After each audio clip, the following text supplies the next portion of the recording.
सबसे पहला महत्वपूर्ण माननीय प्रधानमंत्री जी ने पीएम मित्रा पार्क को 2062 करोड़ रुपए स्वीकृत किए हैं और ये अपने आप में धार जिले में जो मित्रा पार्क बन रहा है इसमें टेक्सटाइल तो होगा ही और टेक्सटाइल से संबंधित अन्य उद्योग भी आएंगे और इसमें एक संभावना ये है कि लगभग प्रत्यक्ष और अप्रत्यक्ष रूप से 1 लाख लोगों को रोजगार मिलेगा। ये क्योंकि आप जानते हैं सबसे ज़्यादा रोजगार टेक्सटाइल में ही मिलता है, इसलिए इसको प्रतिस्पर्धा में हम लाए केंद्र सरकार से और इसलिए इसके माननीय प्रधानमंत्री जी का भी बड़ा ध्यान है और हमारे मुख्यमंत्री जी का भी बड़ा ध्यान है कि कैसे भी ये बहुत जल्दी इस्टेब्लिश हो और यहाँ पर लोगों को रोजगार मिल सके। नरवाई पराली जलाने के लिए कड़ाई से सरकार ने निर्णय लिया क्योंकि पर्यावरण काफ़ी प्रदूषित हो रहा है। किसान भाइयों से निवेदन किया कि हमें ऐसा कोई निर्णय लेना नहीं पड़े जिससे कि आपको दंडित करना पड़े। इसके बावजूद भी अगर कोई किसान भाई पराली जलाएंगे तो उनके किसान सम्मान निधि 1 साल की रोक दी जाएगी। साथ ही उनके उत्पादन को MSP पर खरीदा नहीं जाएगा। तो ये एक हम चाहते नहीं कि इस किसान को दंड दें, पर पर्यावरण के लिए बहुत ज़रूरी है कि किसान भाई अपने छोटे से लालच के लिए बड़ा नुकसान नहीं करें, क्योंकि पर्यावरण नुकसान होगा तो उनके बच्चे भी उससे प्रभावित होंगे। और इसलिए हमारा आग्रह यही है कि पराली नहीं जलाए। सरकार दंड करना बिल्कुल नहीं चाहती, पर ज़रूरी है कि पर्यावरण ठीक रहे, इसलिए दंडित भी होना पड़ेगा अगर कोई इस बात का पालन नहीं करेगा। 2028 की स्थानांतरण नीति ये मंत्रिमंडल ने आज स्वीकृत की है और इसमें यह स्थानांतरण 1 से 30 मई तक किया जाना ज़रूरी है और 30 मई तक ऑफिस में सारे स्थानांतरण डालना होंगे। यदि उसके बाद यदि कोई स्थानांतरण किया तो वो स्थानांतरण नहीं हो पाएगा। इसलिए 30 मई के पहले सभी माननीय मंत्रियों से आग्रह किया गया है कि वे स्थानांतरण 30 मई तक कर लें। अब उसका रेशो में भी थोड़ा सा चेंज किया है क्योंकि हमें 2000 तक जो 200 तक जो पद हैं उसमें 20% तक ट्रांसफ़र कर सकेंगे और 201 से लेकर 1000 तक कुल उसमें 15% ट्रांसफ़र कर सकेंगे और 1 से लेकर 2000 तक की संख्या तक में 10% ट्रांसफ़र कर पाएंगे। इस प्रकार लगभग 2001 से अधिक को 5%। तो ये एक थोड़ा सा परिवर्तन किया गया है।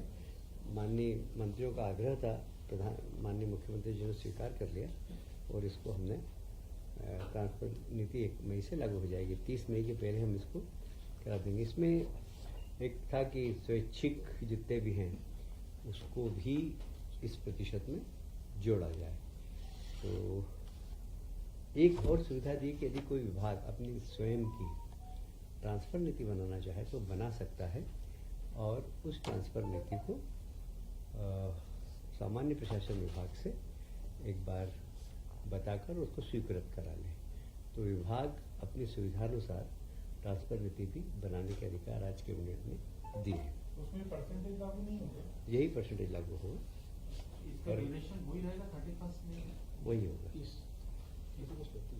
बल्कि कॉन्ट्रोडिक्शन नहीं होगा जो आपकी नीति और परसेंटेज का मतलब कुछ समझ मतलब थोड़ा क्लियर कीजिए। नहीं, ऐसा है कि पॉलिसी तो यही रहेगी।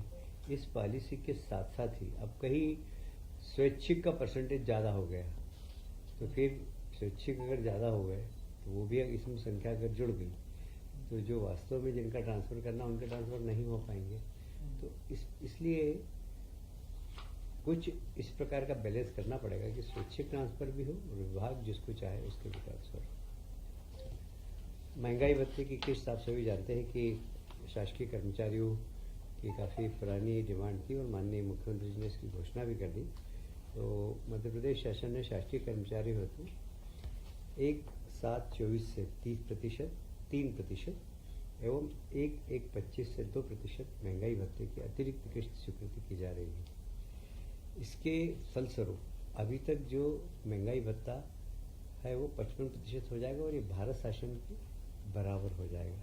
और इसलिए महंगाई भत्ता मध्य प्रदेश वो राज्य है जो केंद्र सरकार के बराबर महंगाई भत्ता हमारे यहाँ के कर्मचारियों को दे रहा है। आपके ऊपर बोझ कितना है? मेरे कैलकुलेशन तो किया नहीं अभी, लगभग 3,500।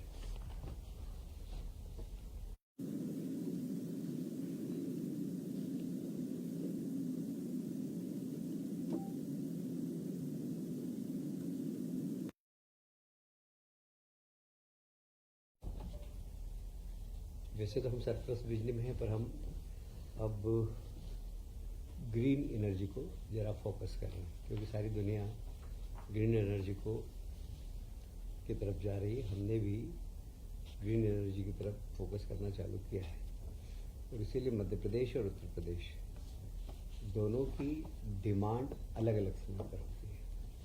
हमारी डिमांड ख़त्म हो जाती है जब उत्तर प्रदेश की चालू होती है, और इसलिए जब हमारे यहाँ बरसात आ जाती है तो वहाँ पे डिमांड चालू हो जाती है उत्तर प्रदेश में। हमारे यहाँ बरसात में डिमांड कम होती है, तो इसलिए मध्य प्रदेश और उत्तर प्रदेश दोनों संयुक्त रूप से मिलकर एक 2000 मेगावाट का सोलर पार्क बना रहे हैं, जिसमें 1000 तो कंपोजिट जिसमें भंडारण की क्षमता होगी और 1000 मेगावाट को खर्च कर सकेंगे।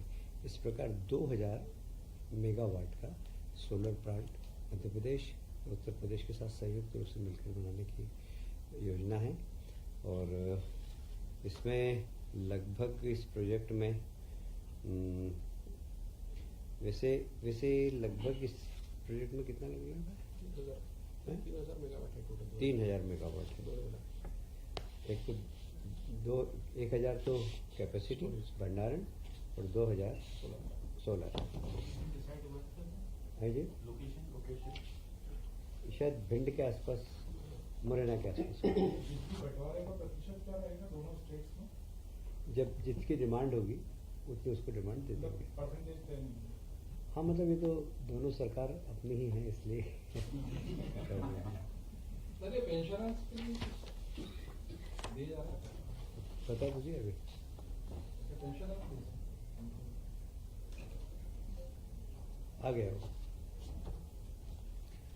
राज्य शासन ने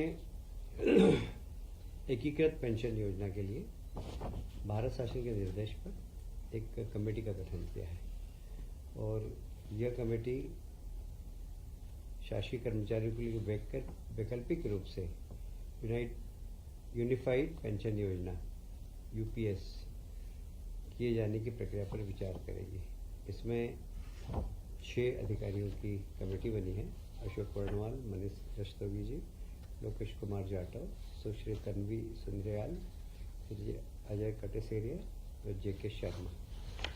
ये सबों की कमेटी भारत शासन ने जो गाइडलाइन दी उसके अनुसार तय करेगी, जिससे कि यूपीएस योजना लागू कर सके और उसका लाभ पेंशनर को मिल सके।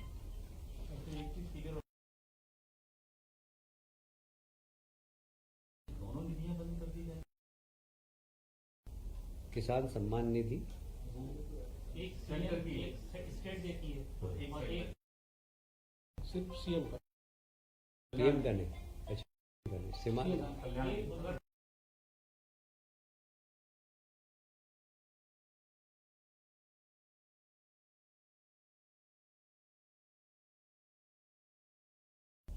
वैसे ये 15-20 दिनों